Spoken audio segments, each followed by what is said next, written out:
just had the first presentation of Dota 2, and we're just wondering, how did it all start? Like, did you just say we're gonna develop an action RTS, or were you certain about Dota 2 from the beginning? So it started because a bunch of people at Valve were fans of what IceFrog had been doing.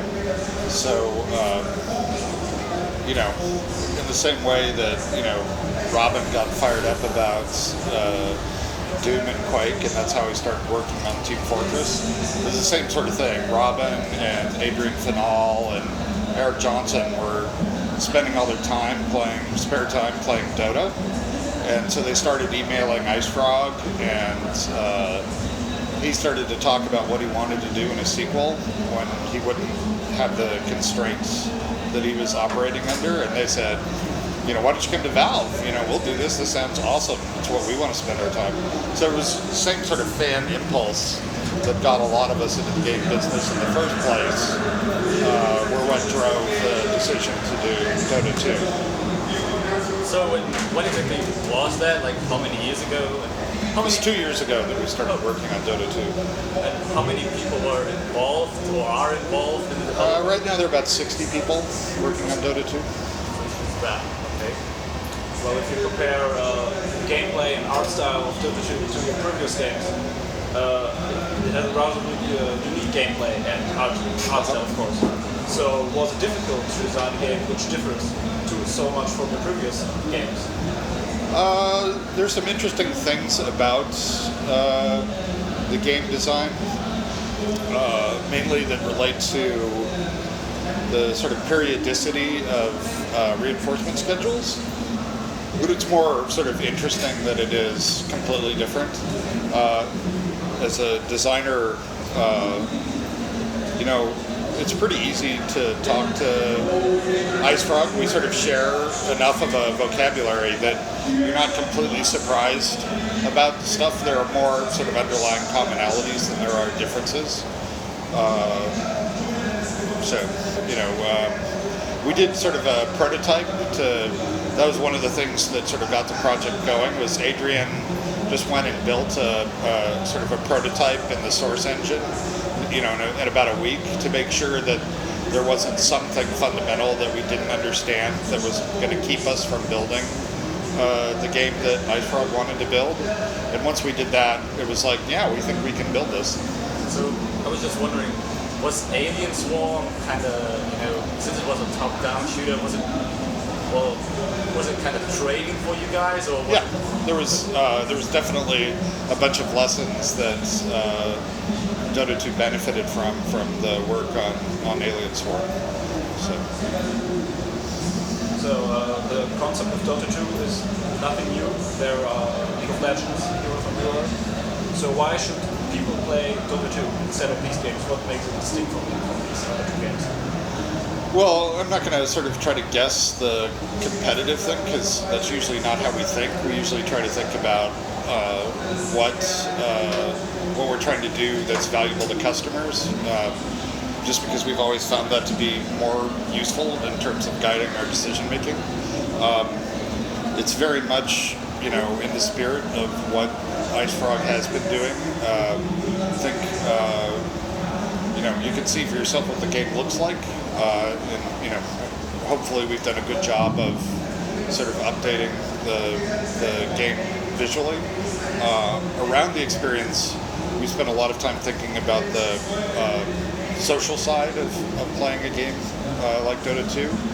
And for us, the reason that we're doing the tournament is it forces us to make sure that a bunch of features have been thought through and capabilities. Like we have, the games being broadcast in 4 languages. We're doing both game streams and YouTube streams, and also can't remember the name of in China. So there's a bunch of stuff we have to build. We have to make sure you can do save and restore in the middle of.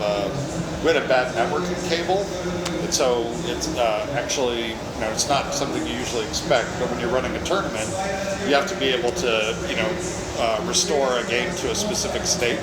So it was a good experience for us to put on the tournament and get the development group to focus on all the different pieces. The next step is an invitational beta, And then after we go through that and address all those issues and feedback we get from that, then we'll go to an open beta, and then we'll ship. So, how do you think your current fan base will react to the games? It's really different. I mean, if I speak from my point of view, I'm more like an FPS guy, which is really why I'm a fan of Valve, But, what's the appeal? Of course I'll try the game, but do you think it's something that your current fans will play? Well, I think it's the game that people at Valve play out of our games more than any others. So the degree to which we're an indicator of how it will be received, it will be received really well. We usually just try to make a good game. We don't try to think in terms of, how will somebody who's played this game think about this game? Because you don't find yourself making good decisions. Like if you thought about Portal and you thought about it in terms of the genre, first-person puzzle shooter, there would have been exactly 0 games that had been successful in that space, so it would have, been a huge waste of time to do that. We really try to just say, is this worth people's time? Is it fun to play? Does it have replayability? And based on those characteristics, I think that we're in pretty good shape with Dota 2. Something that many people have been wondering about is the price of the games. You guys introduced free-to-play on Steam, and you made Team Fortress 2 free. Yep. So we don't know yet for Dota 2 what our monetization strategy is going to be. For us, we're more worried about making sure the game is really good, and then we'll worry after we get to that point. I mean, part of the way that Valve is designed as a company is to give us the flexibility around that. So we're not worrying about a publisher deadline, or we're not worried about, we're not a publicly traded company, so we don't have to worry about reporting quarterly earnings to the street. So, if we thought the most important thing to do was to figure out how we were going to make money, well, then that's what we would do. But we don't think that's important. The first thing we have to do is make sure we built a game that, somebody who bought Counter-Strike is really going to like, and that somebody who's been playing Dota for the last, however many years isn't going to think is a travesty or an abomination. So if we do that, then we'll figure out monetization afterwards. So you're not directly pointing at the same customers. I mean, you just released Mod 2, which is really a game that even casual players can play. But now Dota 2 and just newly announced CSGO, they're really more for hardcore players, I'd say. Okay. At least it looks like that. So is that just the phase that you're going through that right now? That you say like, okay, now let's do something for more hardcore players, and maybe the next game is going to be something that's. We don't. It just doesn't help us when we try. We just don't think that way, right? The reason that we're working on Dota 2 right now is really that it was something that got a group of people at the company super fired up about, right? If somebody came in and said, we want to build, a Plants vs. Zombies kind of game, and a bunch of people wanted to do it, then that's what we would do.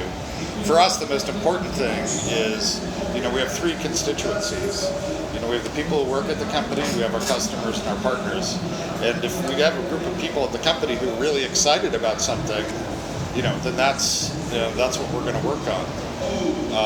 So, for example, on Left 4 Dead 2, there were a bunch of people who decided that they really wanted to have work on a project where they were going to ship it a year after they shipped the first version, which to me seemed like kind of a weird thing to pick, but enough people were excited about it. It was Tom Leonard and Steve Bond and Chet thought it was a really interesting thing to do, so that's what we did. So we're very dependent upon the sort of motivations and interests of the people at the company in terms of driving our priorities. Ito is really driving Counter-Strike GO. If I may I ask, when did you start Counter-Strike Geo? I mean, Both projects are, what, 2 years old? Both Counter-Strike Geo and Dota 2 are about 2 years old, right? Yeah, roughly. Roughly. So you'd have to go back to 2009 to sort of try to guess what sort of headspace we're in that caused us to go and work on these projects. So, but it's very easy at Valve to get people to work on either of those projects. You know, it's both of them are things that are really fun. We have 2 more questions, not concerning Dota 2. So when you revealed CSGO a few days ago, it was announced that it will be a download title to Xbox Live, PlayStation 3. So our readers worry that it will be not a true PC game, but much more console form. What would you say to those people? I don't know. Have we ever done a game that was bastardized for console players at the expense of PC players? I don't know why people would. I mean, they can worry about it all they want, and they can give us feedback if they think that we're doing it. But I think in general, we've done a pretty good job of making PC players happy with our decisions. So there's nothing going to change. The same people are making the same decisions that have affected our previous games. So if they like those decisions, then great. If they thought they were bad decisions, then we'll probably make more bad decisions. In an interview about a year ago, you announced three major surprises, but in the 12th map now, there were pretty more than 3 things. Basically, T4 free to play, CSGO, Dota 2, which 3 things did you mean exactly when?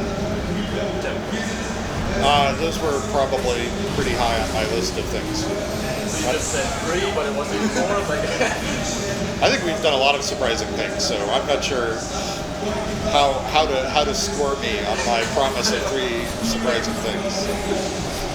so yeah, a lot of people. Hey, and we haven't shipped episode 3, so that counts as a surprise. Well, anyway,